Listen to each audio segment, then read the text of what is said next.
Hello and most welcome to 861 of the Heidegger series. I hope this will be audible. It's quite some volume here. I would continue with fractalizing because it's such a fantastic tool when it comes to understanding what is the working of our minds, what is perception. We no longer think that perception is a passive process, and we no longer think that there is an absolute world out there. Instead, that there is a very level, striated access to something more of an external character, which is have the potentiality to being shared. And despite what people earlier thought, that being passive and sort of pressing your subjective tendencies down as much as possible, in order to be out in the world you need to be as subjective as humanly possible. And this is something that could be understood by comparing to the ear. The signal that the ear sends out is always very dependent on your intention, and we have now started to check on people that have a higher level of intentionality, and there is a big difference in hearing. There is not such a thing as an absolute sound, very much depending on how much you project your sound level and what you want to hear. You create something preemptive before you meet the outer thing that you want to listen to. That will make that more complex, and complex equals real. And there is no other measure for original, forceful, effective than complexity. Complexity is also what makes up real. And although all these things sounds very, very difficult in some way, it is rather the case that this makes things much easier. And the reason being that formerly we had this idea of epistemology, the idea that we had to look for an original that made up the reality. And if you didn't have access to that external reality, to make a seal of the reality, to make it show to be completely real, you were not on the safe side if the things that you experienced were of the character of being good, of being, so to speak, trustable. And this is a really great problem today. People have this idea that can I trust this, can I trust that? And therefore, well, I say that's just a symptom. This bluntness, not being able to project outwards, make us completely blunt and dependent on other sources of reality. And I think that is one of the reasons for epistemology. Famous example of epistemology is of course fake news, that we have made ourselves so blunt, so shut down from internal projection and the terminal rating, that we cannot access what is outer anymore. Therefore we become dependent on epistemology, we become dependent on authority, we become very trustworthy, unnecessary, naive. We lack ability to construct our own reality based on the intentions that we do feel from the inside. And all of a sudden we have this coercive collective of ideas that sort of flies around, but they are constantly different person from person. The idea that we live in a communal world is just imagery. For us to live in a really shell world, we need much more, to a much higher level, reach out, learn how to project outwards, to thereby sharpen our senses. Not only hearing is absolutely dependent on what you send out. The difference is absolutely stunning. You can gain thousands more hearing if you actively project and you learn how to project. And the differences between different nations are also extraordinary. And within nations, between classes of people, the access to reality and the actual human value is incredibly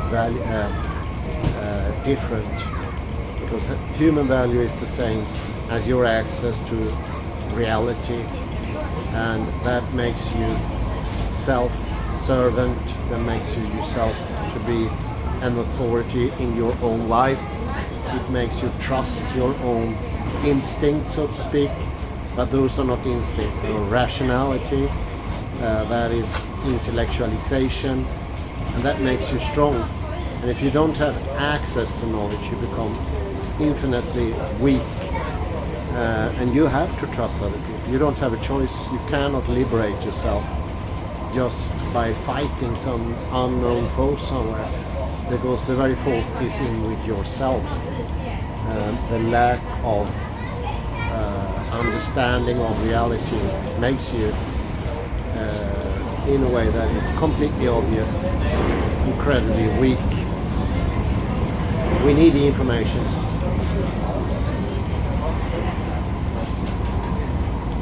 And two other things that I mentioned, and this also shows this takes time to understand because it's so very different. It is protension and retention. And I start realizing there are exactly like hearing or seeing or smelling, things that needs to be actively projected. And if they are not actively projected, they are doomed to be incredibly weak. And therefore they cannot result in success. They cannot be predictions that actually terminate in something that you want. So it's a vicious circle in a way. You weaken yourself, you become incredibly dull. We don't send out things, which is an absolute sine qua non for having perceptions. So we have these modern human beings that are perceptionless, do not take in reality, and therefore become immensely dependent on media, education, facts, and to have these weird rules: what is fact, what is not fact, this is fact, and you have a sort of proof within yourself that's similar to something incredibly complicated, a long epistemological line that you can show somehow this is the true truth somehow, and that originates in very that specific thing. Like you have to prove that the capital of Spain is Madrid, and you have to go to a book to prove that.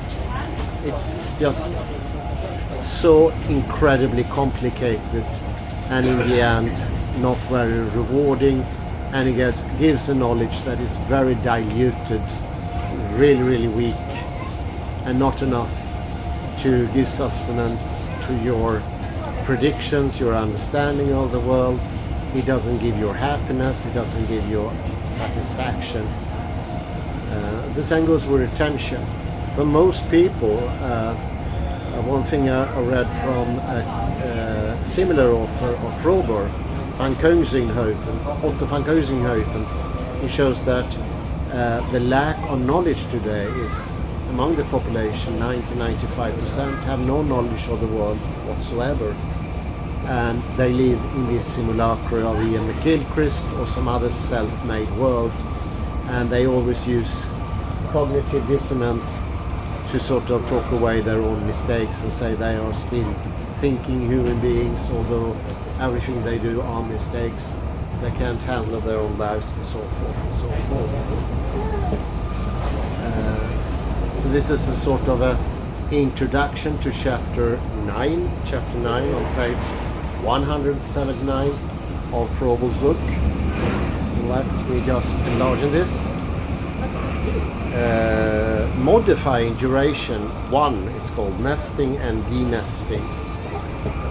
In the last chapter we saw how emotions and temporal distortions associated with them can be contagious, provided on our empathetic abilities are not compromised. But if a current trend continues, resilience may no longer rub off. And here Susie Frobel talks about how we are dependent on other people because of the mirror neurons for our stronger sensory qualities. We know now in order to have sensory reliance and strong intention, we need to have other people because we get mirrored in other people. And if other people are not very fractally complicated, you will not be fractally complicated as well. So it's a giving and a taking.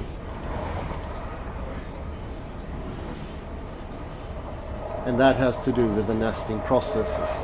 We always mirror other people and we get the energy from other people, and by interacting with other people we can strengthen, sharpen our fractality because they are the radical otherness that helps us be on our feet, on our toes, to be ready to pretend or retend even more. And of course all social animals speak, but birds, crows or dogs, they all interact, and this is this interaction that makes for a strong understanding of other people and makes it even more because makes it even more fractal. Other people constitute the most important radical otherness that we can reach out to. They are always completely different from ourselves, and when we meet another human being we always have some sort of hermeneutical horizon or a hermeneutical a priori view of that person, and this is like sending out the signals our sensory organs do. Light coming from our eyes, sound coming from our ears, and this smell molecules coming from our nose. That makes it possible to have smell without a pretension or preemptive idea on how the smell should be. We cannot smell. And all of you who've been working with wine or been interested in wine, you know that in order to really smell the wine, you need to get interested in how the wine tastes, the different wine districts, and the more you gain that interest, the more of an idea of the wine you have, and the more difference there will be in comparison how the wine actually tastes in the end. And this is this meeting of the two horizons, and the more different they are, the more can be had. And the sharpening, the ability to be completely different, I would say other people are an absolute necessity. Otherwise we go in the opposite direction. Lack of energy, lack of engineering is sameness, as Edward de Bono calls it. Sameness, it is actually quite similar to the metaphysics of presence. It's this lingering on to something that is already past. Helsingborg va? Va? Helsingborg eller? Ja. Ja, hej då. Jag har glömt något. Nej.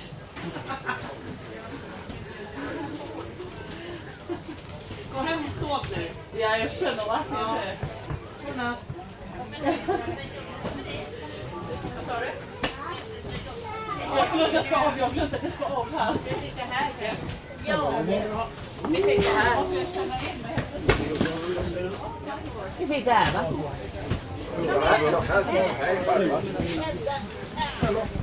Mina damer, jag vill inte vara jätteotrevlig, men det är barnvagnsband faktiskt. Vi måste vara det. Ja, tyvärr.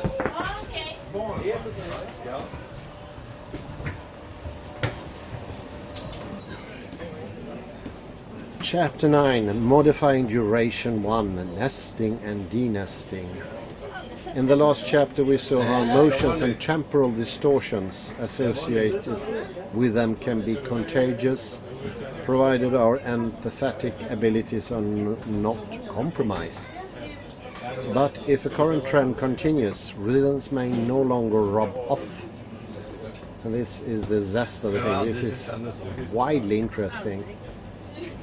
According to a study conducted by Sarah Conrad et al., the empathetic skills of American college kids has dropped by 40% over a period of 20 or 30 years.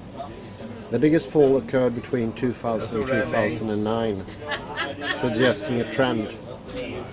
The reason for this sharp decline in vital ability is not clear. However, the usual suspects have been rounded up, such as the shifting of physical meetings to virtual encounters and exposure to violent media, which desensitizes people to the pain of others. As with doctors who have become benumbed by prolonged exposure to patients' pain, or people who are capable of torturing or killing others, those students' mirror neurons seem to no longer perform the task of simulating human behavior in their environment. This is a rather serious development, as empathy is a key skill which allows us to communicate successfully. That is to say, to avoid misunderstandings by reading facial expressions correctly or by anticipating coming turning signals. A lack of empathy severely compromises our ability to lock into other people's rhythms and to profit from them. A healthy person's gait, for instance, can entrain someone who is motorically limited, say a sufferer from Parkinson's disease, and help that individual to walk more smoothly. In this chapter, we shall look at how nesting and denesting can help people to reattain their ability to assimilate or reject context. That is to say, to lock into or out of environmental rhythms. Then we shall investigate how the interaction between internal and external rhythms can lead to a healthy state or to what we shall define as a dynamical disease. To get an idea of what we actually know about this interaction, let us look at the related fields of chronobiology and chronopsychology. Here comes the site. Chronobiology examines physiological events in living organisms that occur on a periodical basis, parenthesis, so-called biological rhythms, and investigates how they are influenced by and adapt to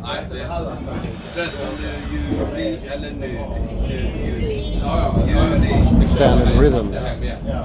Chronopsychology, on the other hand, is concerned with psychological rhythms and their influence on cognition and behavior. End of sight.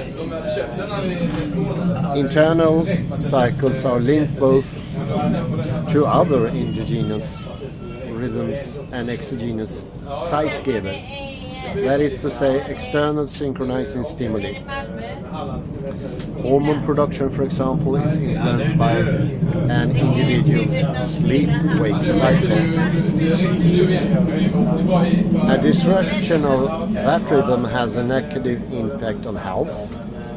When, for instance, in children, through lack of sleep, the human growth hormone is not sufficiently activated.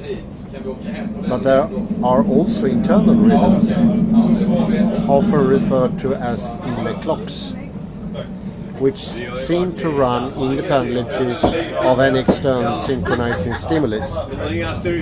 So we appear to be, at least to some degree, independent of extrinsic factors and therefore a hybrid of controller and regulator.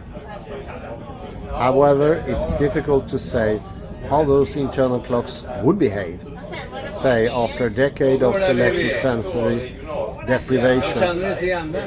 Possibly they will just have to be wound up less frequently. And as we are physically and mentally embedded in our temporal and spatial environment, it would be surprising if within us there existed some monadic time sector totally independent of external synchronization. Although internal clocks may be ticking away undisturbed, they are still linked, albeit indirectly, not only to neural oscillators and metabolic rhythms, but also to environmental ones. So we should not disregard the possibility that although some cycles may need winding up only very rarely, possibly only once in a lifetime, they are never isolated from their environment. For instance, we cannot escape gravity or the Earth's rotation around them.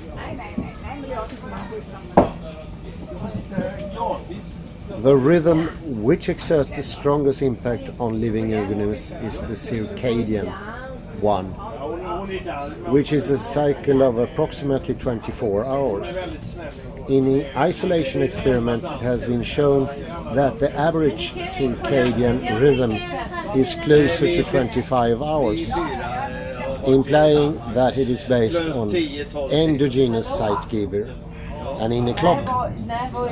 This conclusion is also supported by the observation that people who live between the Arctic Circle and the North Pole sleep once a day, just like those in, say, Central Europe. However, sleeping patterns of people who live north of the Arctic Circle vary more over the year than those of people who live close to the equator. Kirsten Brukamp gives an overview of processes which are directly influenced by circadian rhythms. Cite here from Kirsten Brukamp.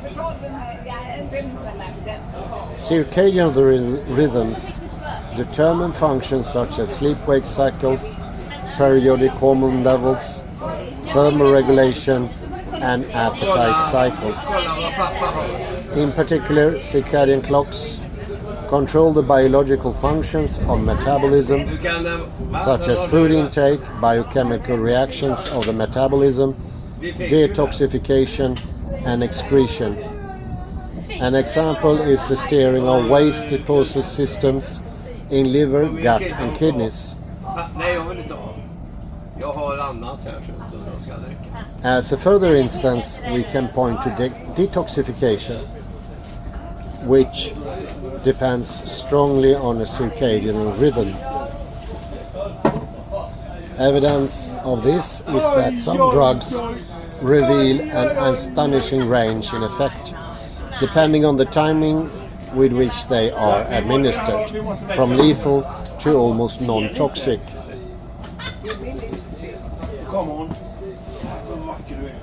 The internal clock, which keeps our circadian rhythm going, is synchronized by the suprachiasmatic nucleus, SCN, a cluster of approximately 20,000 neurons situated in the hypothalamus.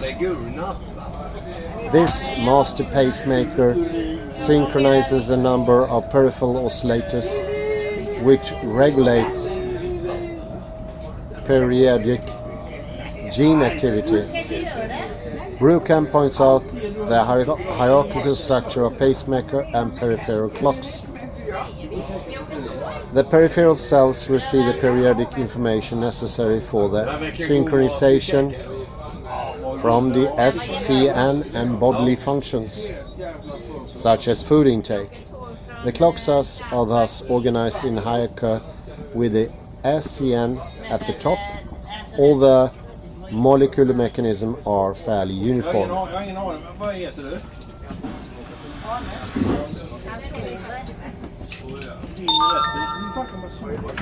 Such peripheral oscillators have a wide-ranging impact as they may continue to oscillate during mitosis and are passed on to daughter cells. Disrupted circadian rhythms can be reset, for instance by means of light therapy or by administering melatonin. Normally our circadian rhythm is synchronized with the environmental zeitgeber such as day and night, that is to say, the alternation of light and darkness. However, artificial zeitgeber can take their place, if only to a certain degree, as isolation experiments have shown here. There is a range of entrainment, beyond which synchronization no longer occurs. Referring to Weaver et al.'s work, Jürgen Zulli summarizes. It was found that the simple alternation of darkness with normal indoor lighting, about 400 lux, is not sufficient to entrain the normal daily rhythm. Entrainment was very much greater if the strength of light was increased to that of the broad daylight, more than 2000 lux. It therefore follows that daylight must be regarded as the most effective zeitgeber. Other important zeitgeber are the regular timing of the meals as well as motor activity and contacts with other human beings. It seems that other human beings is one of the keys here to get time correct, and timing, as I mentioned before, is incredibly much more complex than we usually think. Linear time is one of those definitely givers of something oversimplified, non-working, and doesn't make for a working temporal zone. Apart from circadian cycles, there are other rhythms which influence living organisms at higher ultradian or lower frequencies infradian. Ultradian rhythms are shorter than 24 hours and occur on several nested timescales. For instance, the 90-minute REM cycle, the 4-hour nasal cycle, and the 3-hour growth hormone cycle. Infradian rhythms are longer than a day and also include nested intervals such as the female menstrual cycle and the seasonal changes in temperature and humidity. I don't know if you heard about ragtime, the music they used to play in New Orleans. And it was caused by having a lot of women in the same place, and they started copying their different menstrual cycles. And therefore, during a couple of days, there were no action in the saloons.